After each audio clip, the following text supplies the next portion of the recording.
Hallo und herzlich willkommen bei Whisky.de, dem Treffpunkt feiner Geister. Heute bin ich bei Macallan. Ja, Macallan ist extrem alt. Selbst die ersten Anfänge gehen zurück ins 17. Jahrhundert. Und zwar wurde das Anwesen im 17. Jahrhundert hier gebaut von Captain John Grant.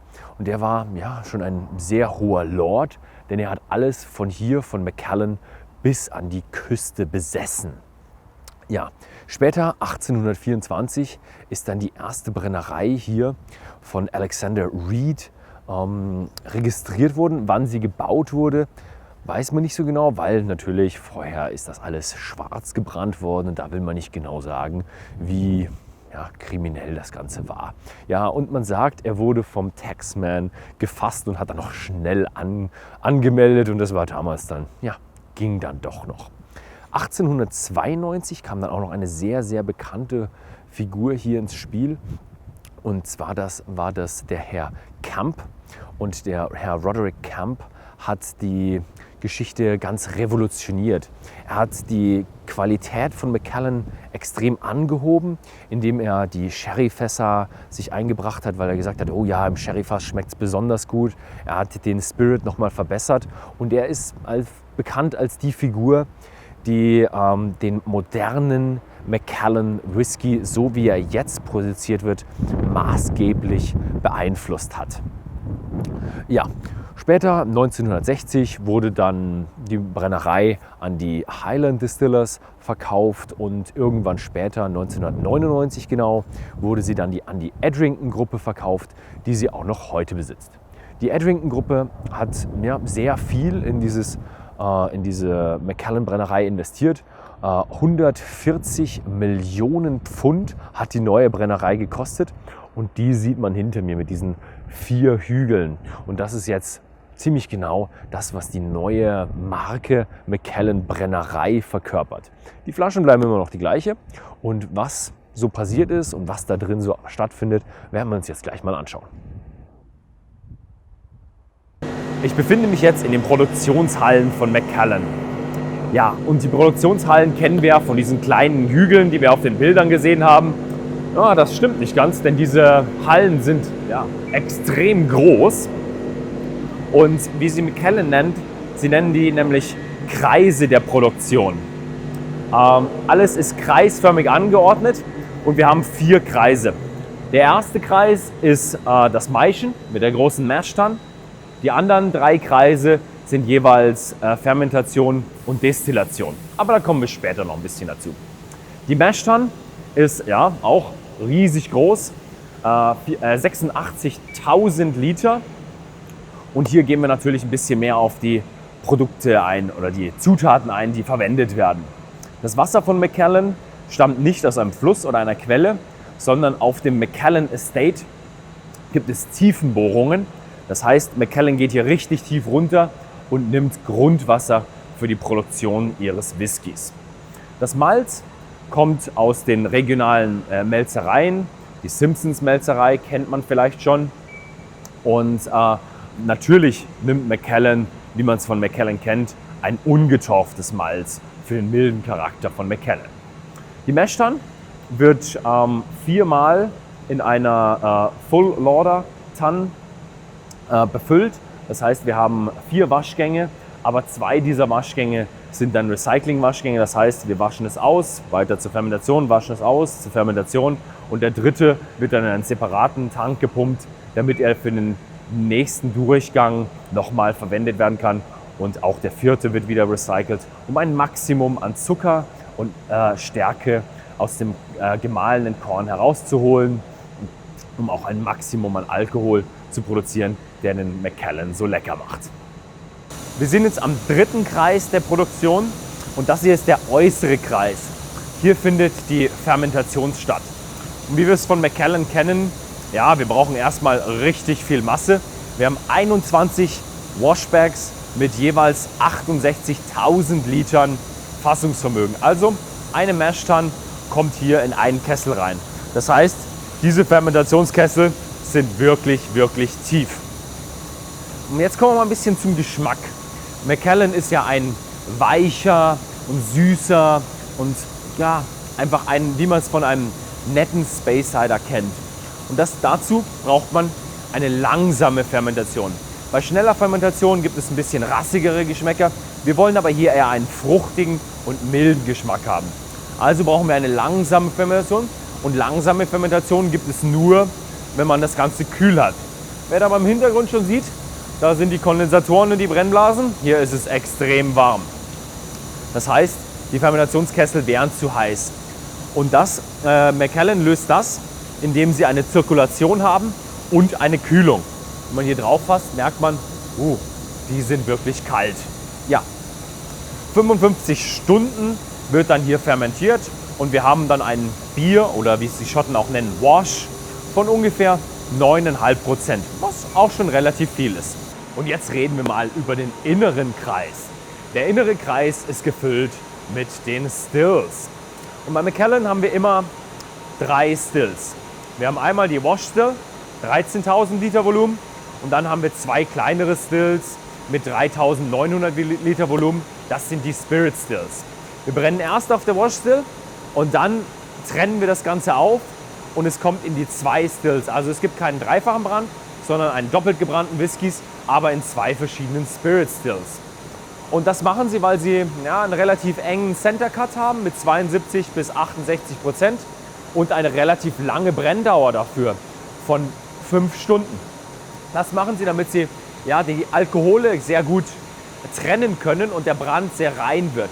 Das heißt, wir haben einen sehr milden, aber auch sehr fruchtigen, mit Apfelgeschmäckern, leicht säuerlichen Brand. Und das ist dann der Brennerei-Charakter, den man von Macallan kennt, der natürlich noch ergänzt wird durch die Fasslagerung. Ja, früher hatte die Brennerei 7 Wash Stills und 14 Spirit Stills. Jetzt haben sie erhöht auf 24 Spirit Stills und deswegen nur 12 Wash Stills. Ja, früher hatte sie ein Kapazitätslimit von ungefähr 11 Millionen Litern pro Jahr. Jetzt haben sie erhöht, die derzeitige Produktion ist bei 12 Millionen Litern und am Ende können sie sogar die Kapazität auf 15 Millionen Liter Macallan Spirit im Jahr erhöhen. Das ist natürlich eine ganze Menge und das Zeug muss man auch irgendwo lagern. Und jetzt schauen wir uns mal weiter an, wie Macallan denn ganz so viel Rohbrand lagert. Ja, hier kommen wir wieder zu meinem Lieblingsteil im Warehouse. Ich stehe jetzt in einem der Dunnage Warehouses. Das ist eins der alten Warehouses, wo die alte Brennerei gestanden ist. Haben wir noch diese alten, schönen, gestampften Boden, richtig dicke Steine an den Wänden, sehr, sehr kühl. Diese alten klassischen Warehouses. Insgesamt hat die Brennerei 52 Warehouses zurzeit, aber da die Produktion sich erhöht hat, müssen sie natürlich immer wieder kontinuierlich Warehouses bauen, bis irgendwann dann ein Gleichgewicht des In- und Outputs entsteht. Ja, die neuen Warehouses sind dann auch, man nennt sie Racked Warehouses, also mit Gestellen, die sind sogar bis zu 11 Lagen hoch, aber wenn man dann hier die großen Sherryfässer hat, dann kommt man nur bis 8 Lagen und in den Dunnage Warehouses sind es sogar nur 2. Ja, zu dem Holz, was hier lagert, wir haben extrem viel Sherryfässer. Also hier denkt man natürlich, ja, hier haben sie einen ins schönste Lagerhaus gestellt und überhaupt nicht repräsentativ. Doch, das ist repräsentativ, denn die Brennerei Macallan hat ungefähr 80% Sherryfassanteil. Danach kommt fast 20% Hogsheads und noch ein ganz kleiner Teil, die normalen Bourbonfässer. Ja, und das macht wirklich Macallan aus, dieser tolle Sherry-Anteil.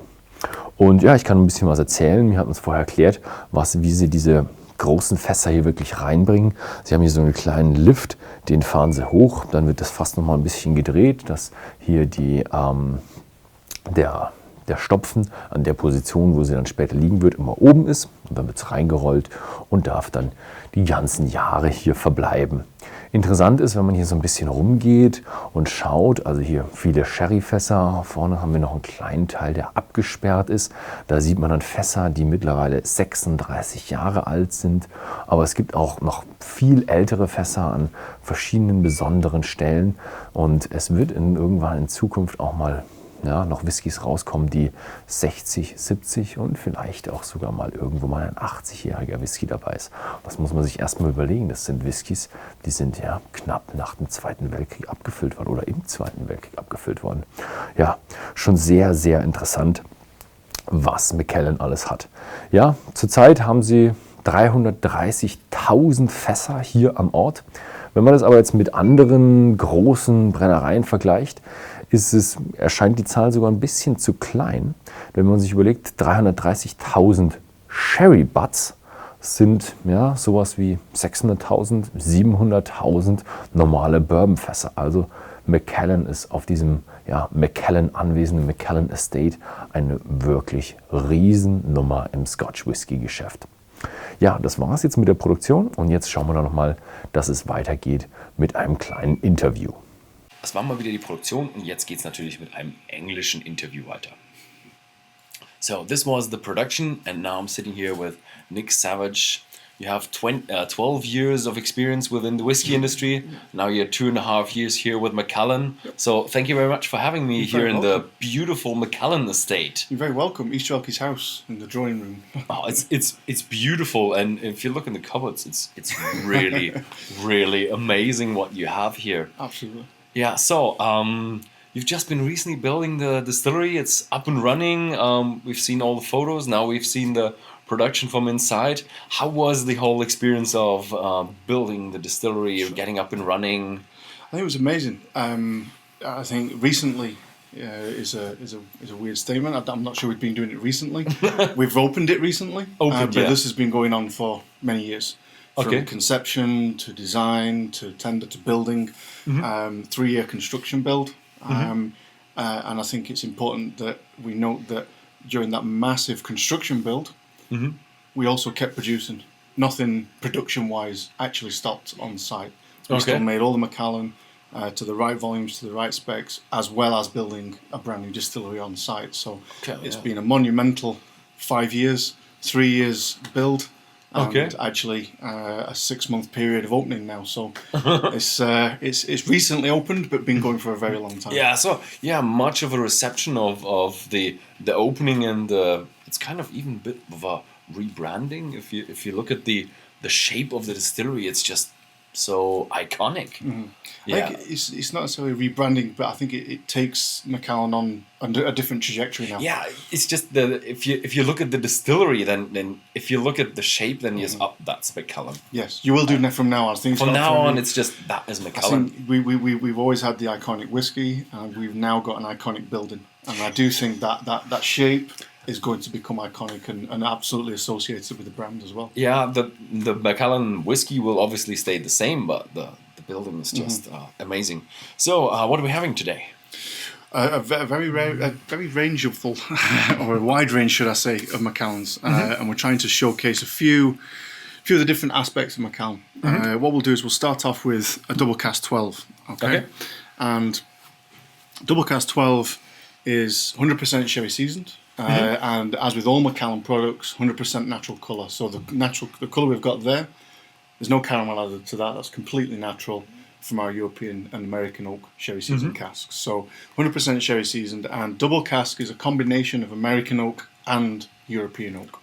Okay, so the sherry butts are made from American oak and European oak. We also use some hogsheads in there as well, but 100% sherry seasoned, but the two different oak types. And what that does, it starts to provide a balanced experience. You've got a very honeyed approach to the nose, slightly sweet, which is coming from the American oak side of things.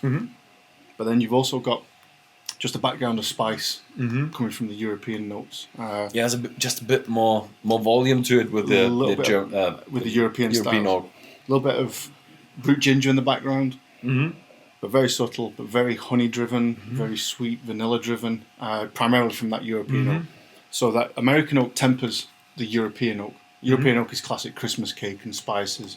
American oak is that sweetness, that freshness that comes. So that's what double cask provides. Yeah, double cask is a bit of an intriguing name for. It's 100% sherry oak, but it's still double cask.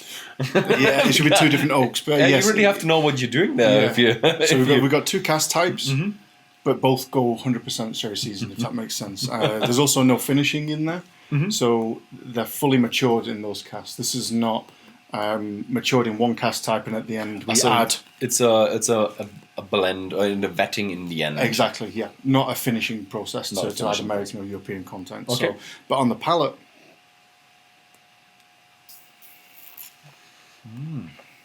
very sweet to start off with, but then the spice from the European oak starts to come through right at the beginning, really warming on the back of the throat, not so much on the tongue, but you get a real thick, viscous mouth coating from any Macallan.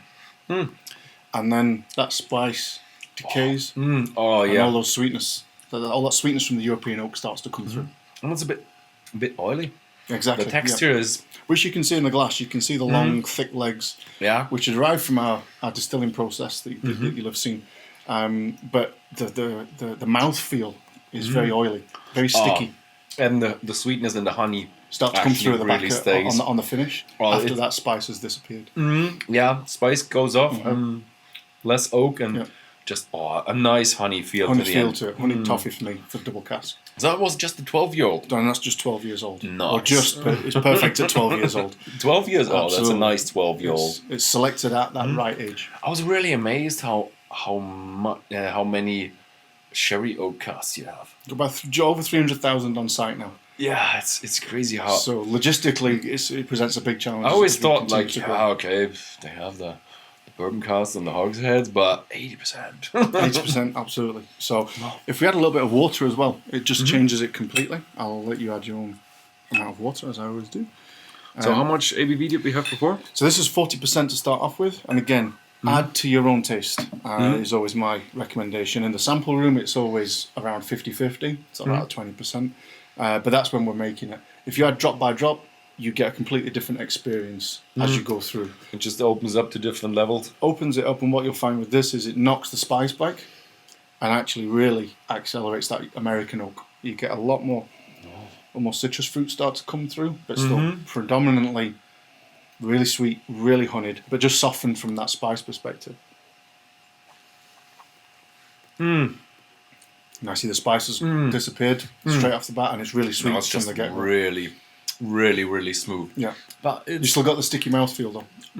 Even with water, it is a bit. It's gone a little bit, but it's still there. Wow, it's big, it's bold, it's intense, even with water. It's still oily, but it's more liquid. It's more fluid, or I don't know. and it's just when people drink it, there's certain components, spice. Some people might not like the spice, so adding a little bit of water just takes that down a bit. If you like spice, leave it as it is, but always just add a little bit of drop by drop, just to get your own preference. This is now with a bit of open up. It's just really elegant. Really should be much more subtle. Yeah, I think it's.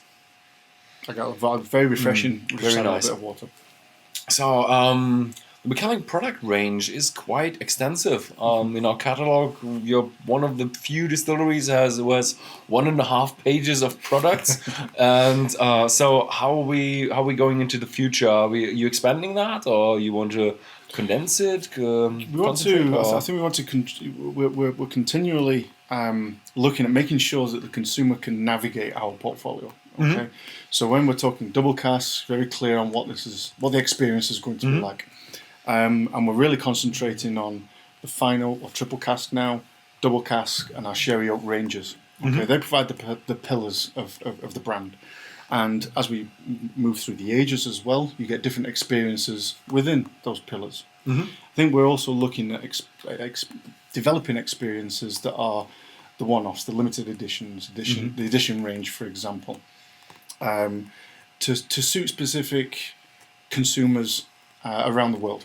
Okay, so we have to bear in mind, different palates, different taste profiles across the globe. We also have to try and articulate our brand as well. So everything comes from the same site, but you get so many different expressions because we've got such a variety of cask types and how we pull those cask types together. Definitely. So that's what we're trying to explain. We're trying to make sure the brand is navigable from a consumer perspective, but showcase the brand from a product perspective. Okay, nice. Nice. I'm really excited for the 15-year-old. What we'll do, we'll move on to 15. There you go. Now 15's in the triple cask range, which has got a portion of bourbon in there now. Okay, so it's not 100% a sherry season, but we're adding bourbon casks in there to move it much more into that American oak style. Should be slightly more refreshing, so to speak. More citrus fruits start to come through. Less of the European style, less of that spice note, less of that Christmas cake note. Much more citrus and much more refreshing. It's a bit more forward on the front. You still get the honeyed. It still get the honey, but it's there's a bit of that spice note left, but it's very faint. It should only be very much in the background. It's a faint, so it's slightly more floral for me. I think if I had the 12-year-old before, then you remember it. If you'd have it fresh, it would be. You might not recognize it at first. But you've got a little bit of that bourbon note coming through. For 15, you've also got an earthy note. It really is. It stands out in that triple cask range. There's a slight earthy tone on the nose to it that is almost that spice note. But for me, I describe it as earthy. So it's not overly clean, refreshing totally. It's clean and refreshing with a slight little earthy note to it, a little bit of earthy feel to it, which gives it that weight. And for me on the palate, but still, you have a bit of oiliness going on. Still sticky. I call it sticky. It sticks to your mouth. And someone once told me you don't need a lot of Macallan to enjoy it. A little sip, and that could last 5-10 minutes, just continually evolving in your mouth, should I say?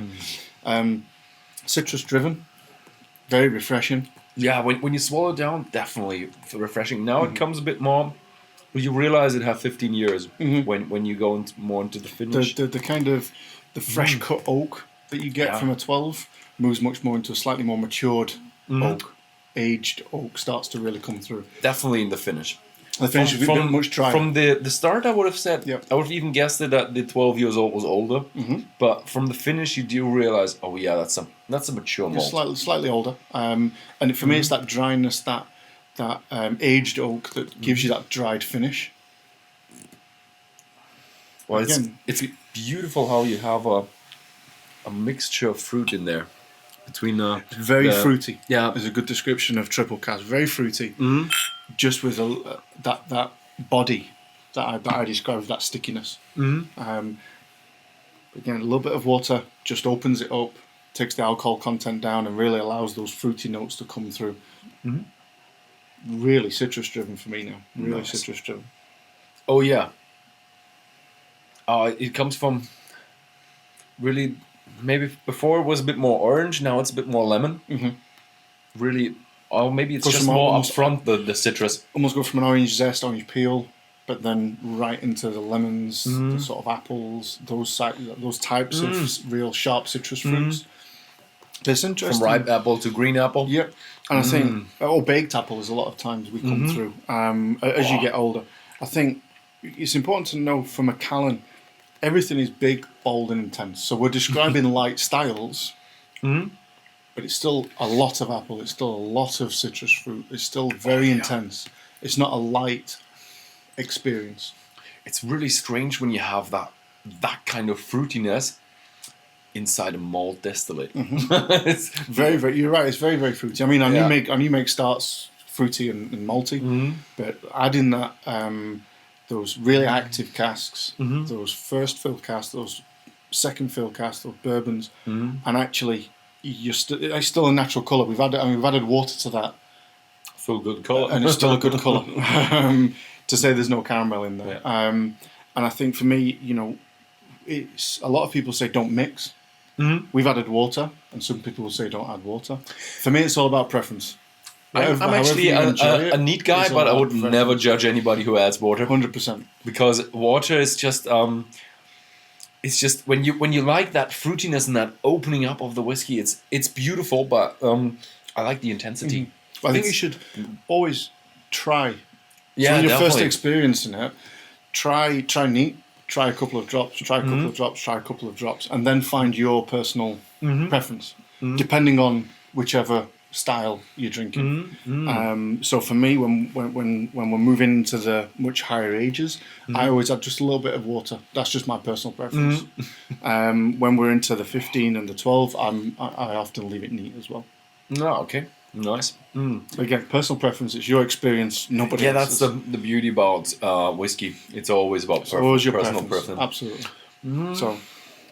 So very fruity, very citrusy, very refreshing, and that's what the triple cask range. The thing is, up till now, I'm undecided, but I've had the 18 before, I think 1 or 2 years ago, and I just know what's coming, so I just know it's going to be the 18 in the end.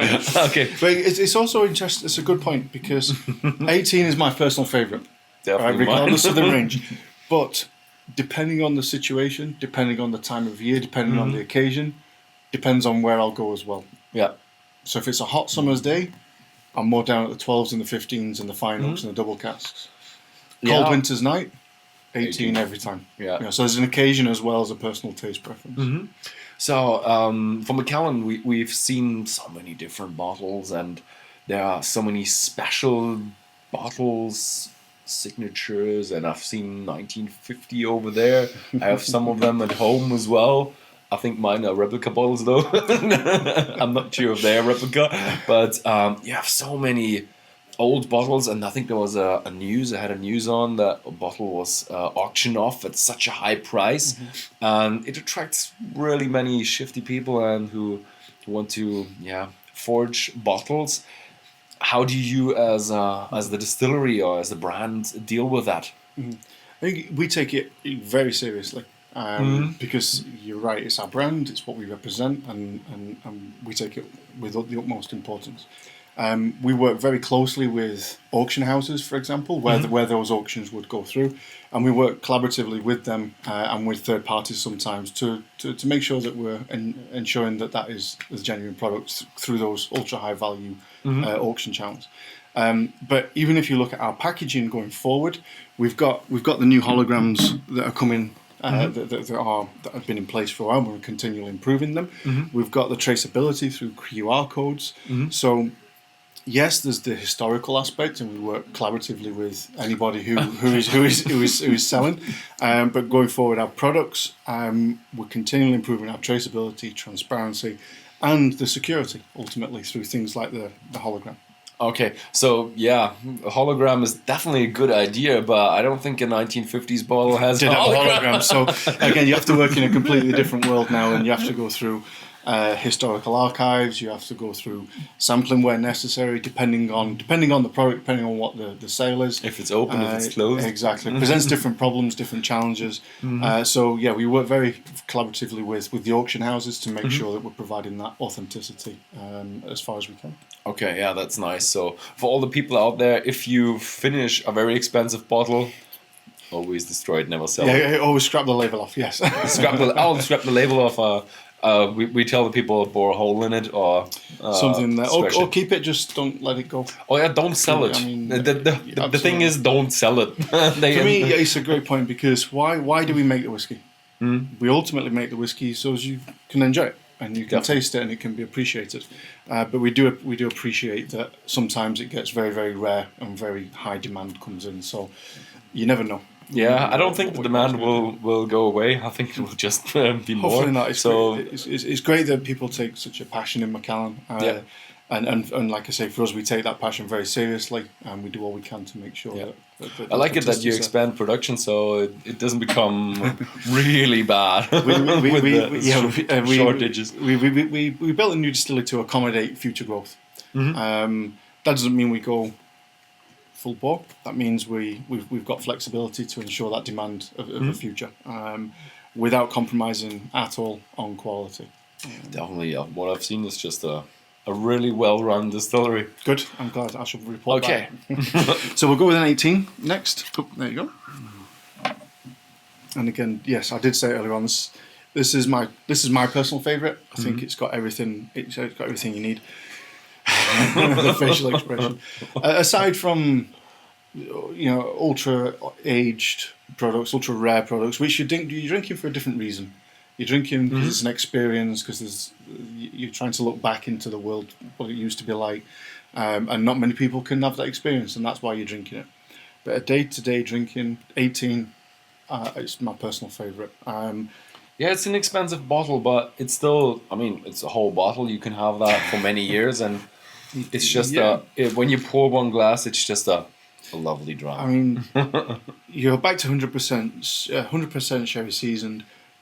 The classic Macallan style, primarily driven through that European oak, which is completely different to the double cask. You'll not get that honeyed note. The classic way to describe this is Christmas cake in a glass. Fruit cake in a glass. Yeah, these dried fruit are really coming through. And at 18, you've got raisins, dates, sultanas, these types of notes. Yeah. The spice is softened out to almost a sweet cinnamon. Yeah, it's just, cinnamon is still in there a bit, but everything, when you smell it, it just screams round. It does scream round. It's a softer approach. It's very well balanced. But the oak note that we've been talking about really starts into the 18, starts to move into this, and I call it the antique oak note. Not fresh cut, antique oak. The old, used oak that you get in old furniture, for example. And it provides that dryness on the finish as well. That's the sign of that age. But for me, it's so juicy, fruity, but from the dried fruits. It's not citrus like we had with the 15. It's very dried fruits, sultanas, raisins, really juicy, and baked to a certain extent. It's very much, like I say, I just describe it as Christmas cake in a glass. Fruit cake in a glass is the overall descriptor I give it. Oh yeah. Oh, it's just, you realize it's all oxidized, baked apple, sultanas, raisins, and definitely a little bit of hint of orange, but it's not fresh orange, but like orange peel. Orange peel, yep. Dried on the radiator, and that kind of smell in your mouth. So it's together, it's really reminding me of Christmas. Christmas, yeah. Christmas cake. And when I said the fire and the snowy day outside, that's the perfect dram to have for that occasion. Yeah, that's the perfect winter dram. Yeah, that's what I mean. If you add a little bit of water, what that generally tends to do, we talked about taking the spice down. It also takes that that dryness, that aged oak down just a little bit, and really opens up the fruity aspects. Oh, it's amazing how when you say it pushes down the oak a bit with more on the fruity side. How is that even possible even further? And you smell it, and it's like, oh my god, how much fruit can you press into one glass? It is, and I think I describe it's not a mouthful of raisins. It's almost a juice. It's very juicy. Raisin juice. Is that something like raisin juice? Yeah, I'm sure it's very juicy. But it's those heavy dark fruits. Oh, heavy dark fruits, definitely. It's really compressed into one glass. And you get it's the aged oak. So if you go back to, there's the 12, which should be a lot more fresh cut, a lot more vanillas now. Oh, it's just, I mean, they're completely different. Fresh fruity, dried fruity. Exactly, fresh and sweet, dried fruits and spices. It is Christmas and all. But it's amazing. It goes from honey to a bit more grapey. Now it's been sat, honey, now it's grapey. Yeah. Oh, it's amazing. Yeah, I love it. I love it. And what I always love about Macallan is that roundness, that smoothness. So if you go for someone give a whiskey to a beginner, Macallan is just a whiskey that you can trust, that you will not scare off a whiskey beginner. 100%. I think when you've got double cask and triple cask, they're a good entrance into the whiskey, because if you're drinking vodka, for example, you're very much into citruses and that lighter style. It's a good entrance. It's a good introduction. When you drink unmixed vodka, vodka tonic. Let's put it that way. But when you move into the 100% sherry seasoned, the flavors are so bold, they're so intense that you migrate into this world. And I think that the softness that you speak of, for me, is that mouth coating. Yeah, the oiliness. Oiliness. It sticks to the roof of my mouth, sticks to my tongue, and it hangs around and evolves in your mouth. When I say softness, I mean the missing of an alcoholic component. That's a great point. Yeah, absolutely. Because a lot of people would the spice element can be confused with the alcohol. Yes, also all the citric. The sharpness of it. When you let's say you had a 1-year-old Macallan spirit or a 2-year-old Macallan spirit, it almost smells a bit like window cleaner or something like that, and you're absolutely missing that. I think the alcohol, the impact of alcohol. For me, you're right. These don't taste like high strength alcohol. Yeah, they taste very fruity, very sweet, and very spicy. But the warming effect that the spice creates can be misinterpreted as alcohol. Yeah, definitely. But once you understand that it's the spices and the wood that's warming up, and not the alcohol, then you can really start to understand. Yes, this doesn't taste like. If you had 40% vodka, it wouldn't taste like that. It'd be completely different. Completely different. Completely different. Oh, I love it. Oh, that's really nice. Good. Your favourite? 18. Definitely 18. But I knew that before. Okay, so thank you very much for having us. Welcome. It's a wonderful experience here at Macallan. So I encourage everybody out there, if you ever come to the Space side, always visit Macallan because it's Every time. Beautiful site. And yeah, so if you live in Germany, check out Whisky.de with our shop and check out these beautiful whiskies. They are all available all around. Thank you very much for watching and see you next time.